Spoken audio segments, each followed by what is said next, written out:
Episode की शुरुआत में कुछ लोग कुछ लड़कियों को बंदी बनाकर कहीं पर ले जा रहे थे। तभी थियोडीसिया आकर उन लोगों पर अटैक करती है। वो लोग कहते हैं कि ये तो हाफ डीमंस है।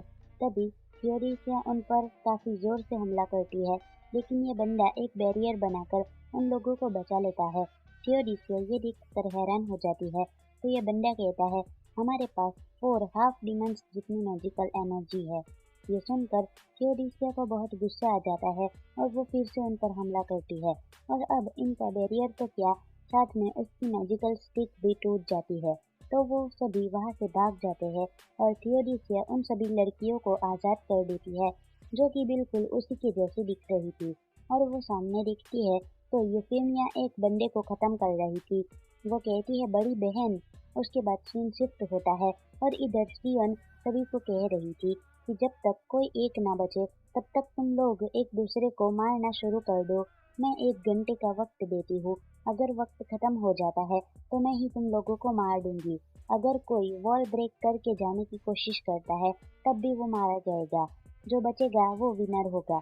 तभी फुकाई आकर कहता है, ऐसा है तो तुम्हें भी मारना होगा। सियोन कहती है, जरूर, तुम मुझे ही मार दो। तो फुकाई अपने पावर यूज करके उसे मारने की ट्राई करता है, लेकिन सियोन के पास ऐसी एबिलिटी थी कि वो रिवाइव ही हो जा रही थी और फुकाई उसे मार ही नहीं पाता है। और सियोन उसके सर पर सिर्फ टच करके ही फुकाई को खत्म कर देती है एंड सबको कहती है कि अब जल्दी सभी लोग मारना शुरू कर दो। एंड सभी लोग काफी ज्यादा डर चुके थे। इधर टोमोचिका योगिरी को ढूंढ रही थी। तभी उसके पास 2 लड़कियां आकर उसे कहती है कि हम सब मुसीबत में फंस चुके हैं। एंड यहाँ पर योगिरी डेविड के साथ नीचे गिर रहा था। तभी उसे आसाका ने कुछ सिखाया था, वो याद आता है।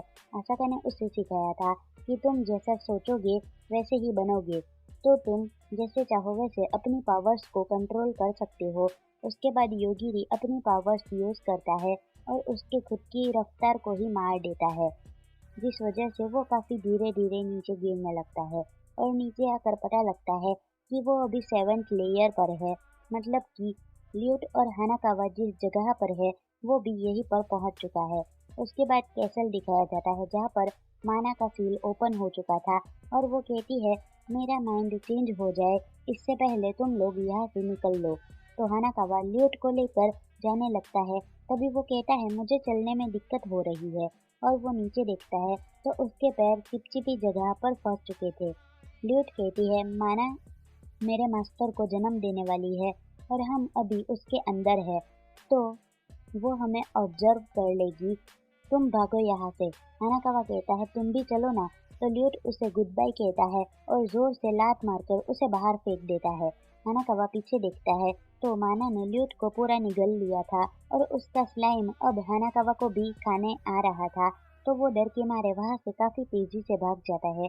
फिर सीन शिफ्ट होता है और हम एक बग्गी को देखते हैं जिसमें थियोडीसिया, यूफेमिया और रिजुली थे। और हमें पता चलता है कि यूफेमिया ओरिजिन ब्लड बन चुकी है और वो लोग खोज के लिए रॉयल कैपिटल जाने वाले हैं।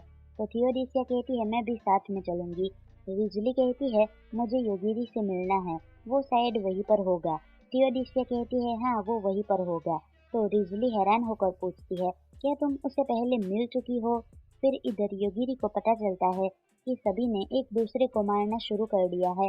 तभी वहां पर हानाकावा भागते हुए आता है और वो स्लाइम अभी भी उसके पीछे ही पड़ी हुई थी। योगिरी पूछता है, तुम यहाँ पर क्या कर रहे हो? तो हानाकावा कहता है, मैं भी यही तुमसे पूछना चाहता हूँ। वो सब छोड़ो, तुम पहले इसे देखो। और योगिरी राय बोलकर उस स्लाइम को खत्म कर देता है। वो हानाकावा को कहता है कि मैं 6th लेयर पर जाना चाहता हूँ। हानाकावा कहता है, तुम जैसे आए हो वैसे ही चले जाओ ना। तो योगिरी कहता है, मैं तो नीचे गिर गया था, तो वैसे कैसे जा सकता हूँ? हानाकावा कहता है, ठीक है, मेरे पीछे आओ। तब योगिरी कहता है, ये जो बंदा है इसे भी हमारे साथ लेना है, तो तुम इसे कैरी कर लो। हानाकावा कहता है, ये तुम क्या कह रहे हो? उसके बाद टोमोचिका यहाँ पर छिपी हुई थी एंड इस लड़की को दिखाते हैं जो कि गन स्लिंगर होती है। और ऊपर से ये रीडर बंदा सब कुछ अपनी बुक में से जान पा रहा था कि आगे क्या होने वाला है। वो फ्यूचर भी बदल सकता है। वो देखता है कि ये गन स्लिंगर लड़की उसे मारने वाली थी, लेकिन वो अपना फ्यूचर बदल देता है। और जैसे ही फ्यूचर चेंज होता है वहाँ पर आयाका आ जाती है उस गनस्लिंगर से लड़ने के लिए। फिर यहाँ पर मोकोमोको टोमोचिका की तारीफ कर रही थी। तुम पहली बार अकेली किसी के साथ लड़ने वाली हो। टोमोचिका कहती है अगर योगिरी साथ में होता तो अच्छा होता। तो मोकोमोको उसे कहती है कि वो तो 7th लेयर में गिर चुका है। टोमोचिका पूछती है वो ठीक तो है ना। मोकोमोको कहती है शायद से उसे नहीं पता है कि वापस यहाँ पर कैसे आया जाए। इधर हानाकावा योगिरी को कहता है कि मैं तुम्हें 7th लेयर पर पहुंचाकर 1st लेयर में चला जाऊंगा। योगिरी कहता है नहीं, तुम्हें भी मेरे साथ ही आना होगा। और उस डोर की दूसरी साइड पर ये रीडर बंडा खड़ा हुआ था, जो कि अपनी बुक से पता लगा रहा था कि सामने से हानाकावा और योगिरी आ रहे हैं। वो कहता है तब तो मैं योगिरी को बाहर आते ही खत्म कर दूंगा। वो बार बार लाइन चेंज कर रहा था, लेकिन ऐसा ही लिखा आ रहा था कि मैं मारा गया। तो उसे बहुत गुस्सा आ जाता है एंड वो पेज ही फाड़ देता है और लास्ट में लिखा आता है मैं मर गया। और दरवाजा खुलते ही योगिरी डाई बोलता है एंड वो बंदा मर जाता है। हानाकावा कहता है अरे वो तो तुम्हारा क्लासमेट था। तो योगिरी कहता है मैंने तो बस उसे इसीलिए मारा क्योंकि मुझे किलिंग इंटेंट फील हुआ। तभी हानाकावा को मैसेज आता है कि उसे ट्रायल बैटल में पार्ट लेना होगा। योगिरी कहता है इसका मतलब है तुम भागने की कोशिश करोगे तो सियोन आकर तुम्हें मार डालेगी। उसके बाद हमें मेई नाम की एक लड़की को दिखाते हैं जो कि सो रही थी और उसे मारने की कोशिश दो बंदे कर रहे थे, लेकिन वो बच जाती है और कमरे से बाहर आकर जब इन दोनों को देखती है तो काफी खुश हो जाती है और उसे देख कर ये दोनों डर जाते हैं कि तुम यहाँ पर कैसे आई। तब वो कहती है मैंने तो टेलीपोर्ट किया है और वो उसके ऊपर लावा गिराते हैं, लेकिन वो फिर भी बच जाती है। ये दोनों बिल्कुल हैरान हो चुके थे। उसके बाद वो पंच मारने जाती है एंड इस बंदे को खत्म कर देती है।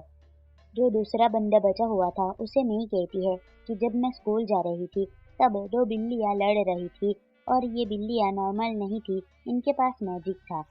वो दोनों बीम यूज करके एक दूसरे के साथ फाइट कर रही थी और उनकी लड़ाई के कारण मैं मारी गई थी। तो उन दोनों बिल्लियों ने अपनी पावर्स उसे दे दी थी।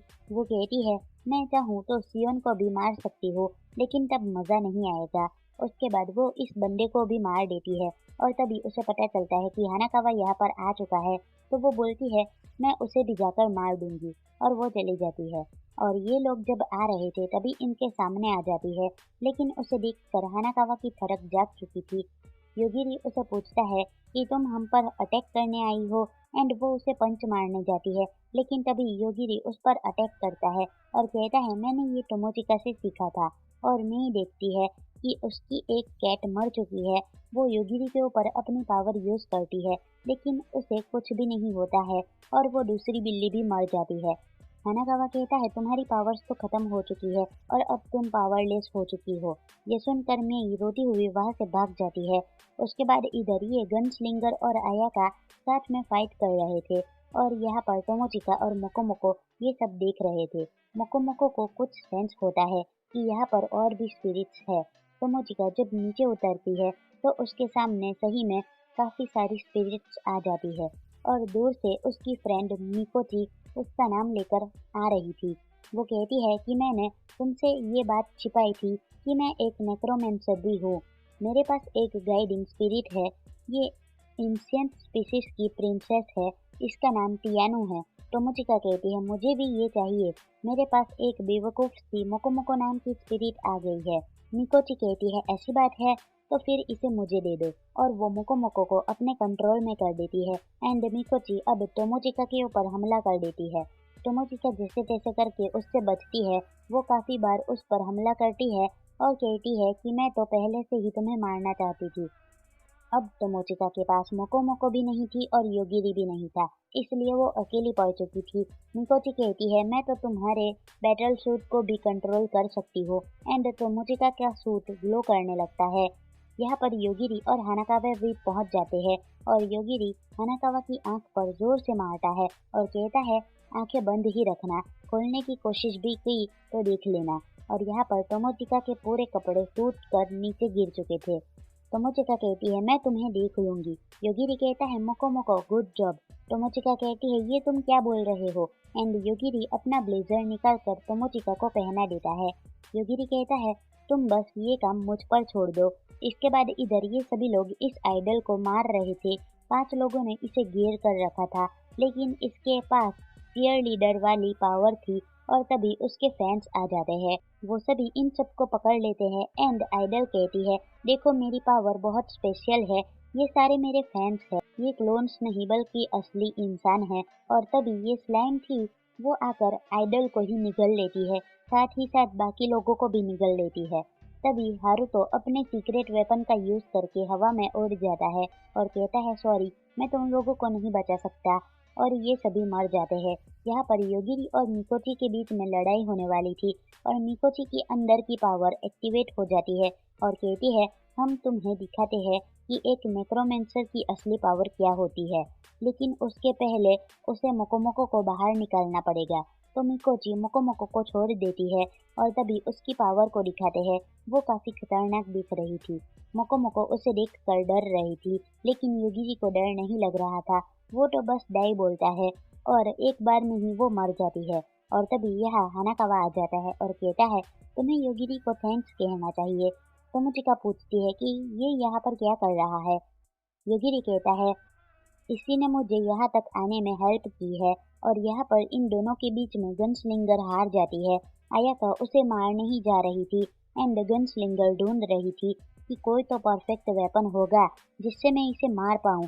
लेकिन तभी इन दोनों के बीच में कुछ आ जाता है और यहाँ पर कारोल और रियुको भी आ जाते हैं। वो दोनों कहते हैं, हम दोनों तो छिपे हुए थे, हम लड़ नहीं रहे थे। योगिरी को कुछ महसूस होता है कि यहाँ पर कुछ काफी ज्यादा खतरनाक होने वाला है, तो वो कहता है, जल्दी से मेरे पीछे छुप जाओ। और जैसे ही वो ये बोलता है, वहाँ पर बहुत बड़ा ब्लास्ट होता है और ये एपिसोड यहीं पर खत्म होता है। तो मिलते हैं नेक्स्ट वीडियो में, बाय।